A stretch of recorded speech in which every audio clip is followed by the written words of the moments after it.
Hola a todos, sean bienvenidos al módulo número 15 denominado Construcción de escalas e indicadores de evaluación en salud mental dentro del programa académico del doctorado en salud mental que imparte el Instituto Superior de Estudios de Occidente.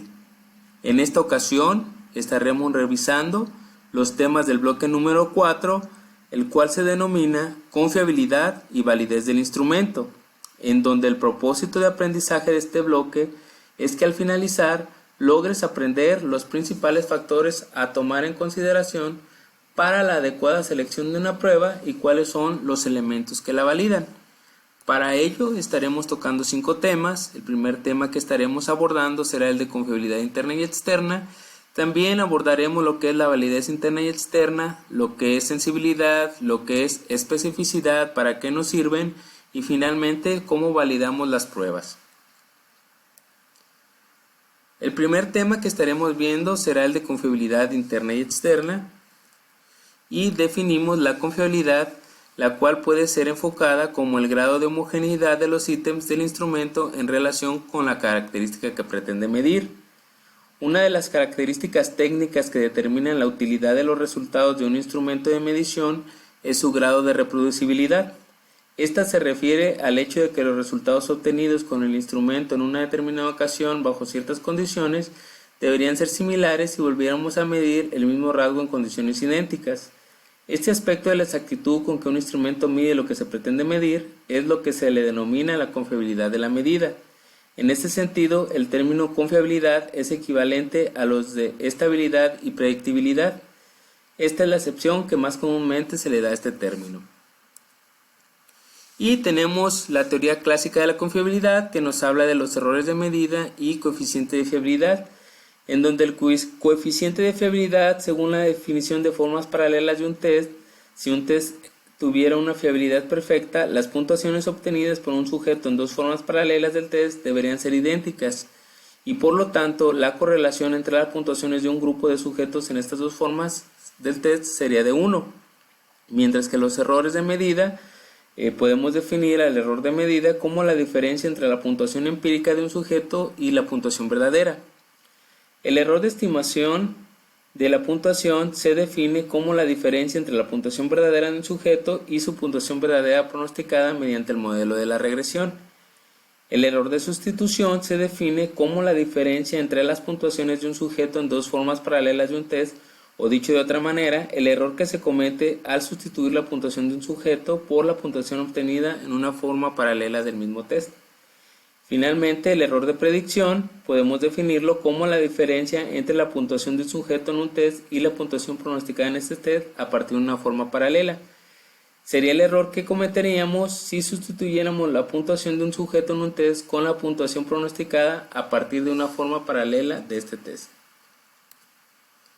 La confiabilidad de consistencia interna, aquí es importante hacer notar que en el caso de la confiabilidad de consistencia interna, el énfasis se pone en las puntuaciones de los sujetos y no en el contenido o en el formato de los reactivos.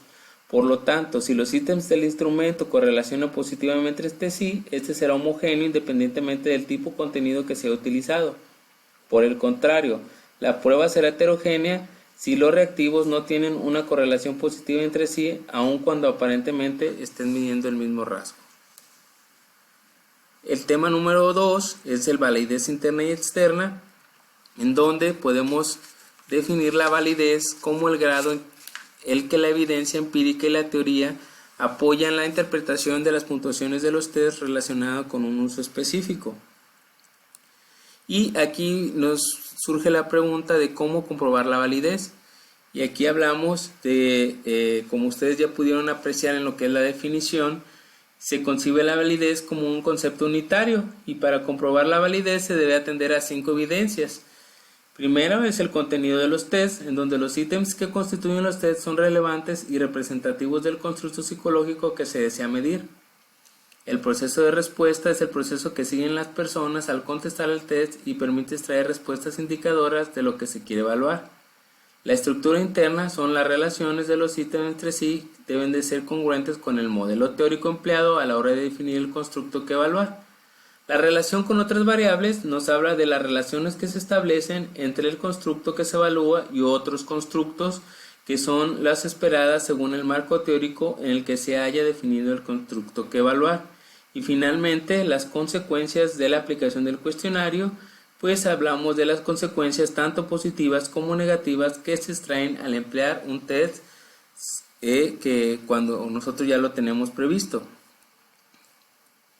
Y la validez interna y externa las vamos a definir. La validez interna se refiere al grado en que un experimento excluye las explicaciones alternativas de los resultados, es decir, al grado en que ciertamente la manipulación de las variables independientes es responsable de los cambios de las variables dependientes. Y la validez externa se refiere a la extensión y forma en que los resultados de un experimento pueden ser generalizados a diferentes sujetos, poblaciones, lugares, experimentadores, etc.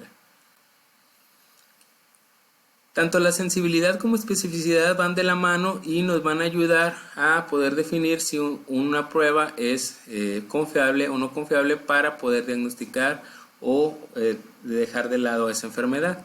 Y la sensibilidad la podemos definir como la probabilidad de clasificar correctamente a un individuo enfermo, es decir, la probabilidad de que para que un sujeto enferme se obtenga en la prueba un resultado positivo. La sensibilidad es, por lo tanto, la capacidad del test para detectar la enfermedad. Y nos vamos a guiar la relación entre el resultado de una prueba diagnóstica y la presencia o la ausencia de enfermedad. Es decir, si realizamos un test, si realizamos una prueba diagnóstica o un tamizaje a un paciente enfermo y este sale positivo, pues estaremos hablando de que en esta prueba salió verdadero positivo. Si realizamos un test o algún diagnóstico o alguna prueba de tamizaje a un enfermo y sale negativo, pues estaremos hablando de un falso negativo. Si se le aplicáramos estos mismos test, prueba diagnóstica o tamizaje a un paciente sano y sale positivo, pues estaremos hablando de que es una prueba falsa positivo. Pero si sale negativo, pues estaríamos hablando que es una prueba verdadera negativo. Mientras que la especificidad la podemos definir como la probabilidad de clasificar correctamente a un individuo sano, es decir, la probabilidad de que para que un sujeto sano se obtenga un resultado negativo, o en otras palabras, lo podemos definir como la especificidad como la capacidad para detectar a los pacientes sanos.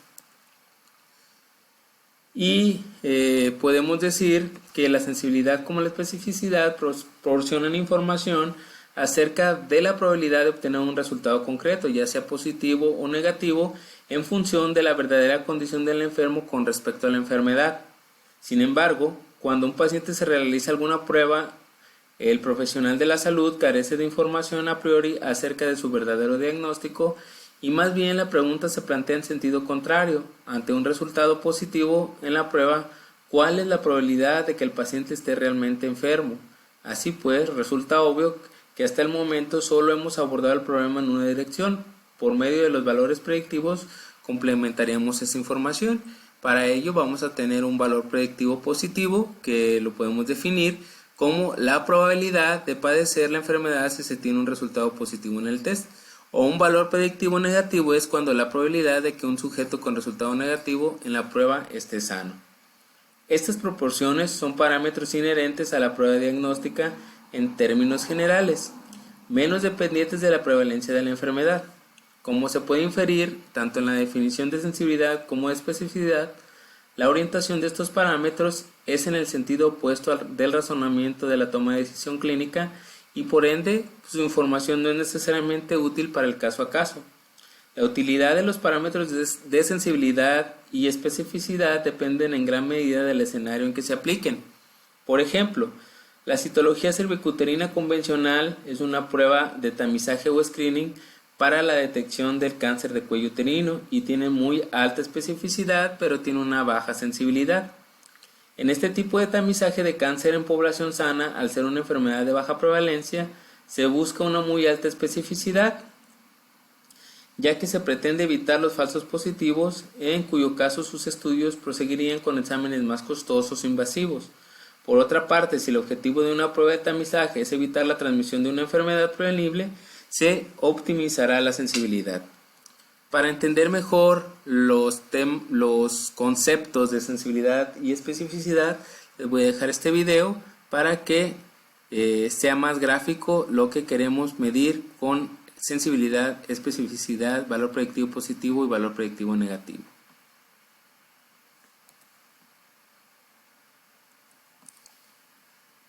Study, una forma práctica de actualizar tu conocimiento clínico. Hola compañeros, el día de hoy hablaremos de sensibilidad y especificidad, dos fundamentos escuchados día a día en el diagnóstico clínico. Antes de comenzar, tenemos que dejar claro que ninguna prueba diagnóstica determinará absolutamente si una persona presenta el diagnóstico o no. No existe prueba que sea 100% precisa. Ya que sabes esto, comencemos con el concepto de sensibilidad. La sensibilidad sirve para evaluar pacientes que están enfermos y dan positivo en la prueba, es decir, verdaderos positivos. Un estudio con alta sensibilidad es útil para descartar una enfermedad. ¿Por qué? Te lo voy a explicar. Una sensibilidad del 100% implica que si la prueba es positiva, detectará a todos los pacientes enfermos. Sin embargo, también dará positivo a algunos que no padecen la enfermedad. Pero si el resultado de la prueba es negativo, se puede estar seguro que el paciente no tiene la enfermedad. Por otro lado, la especificidad sirve para evaluar pacientes que no están enfermos y dan negativo en la prueba, es decir, los verdaderos negativos. Un estudio con alta especificidad es útil para confirmar una enfermedad. Así que una especificidad del 100% implica que si una prueba es negativa, detectará a todos los no enfermos. Sin embargo, también dará negativos a algunos que sí padecen la enfermedad, pero si el resultado de la prueba es positiva, se puede confirmar la enfermedad con toda confianza. Existen otros dos resultados importantes para ver si una prueba diagnóstica nos es útil o no: el valor predictivo positivo y el valor predictivo negativo. El BPP estima la probabilidad de que un paciente con una prueba positiva padezca realmente la enfermedad. El BPN estima la probabilidad de que un paciente con una prueba negativa no padezca la enfermedad. Para entender mejor, veamos la siguiente tabla, llamada tabla de contingencia o tabla 2x2, en la cual se asocian resultados para saber la sensibilidad, la especificidad, el BPP y el BPN. En la tabla tenemos las casillas A, B, C y D. Para evaluar la sensibilidad se tienen que realizar de forma vertical y se toma en cuenta las casillas A y C con la fórmula A entre A más C. Para evaluar la especificidad, de igual forma se realiza vertical y se toma en cuenta las casillas B y D utilizando la forma D entre D más B.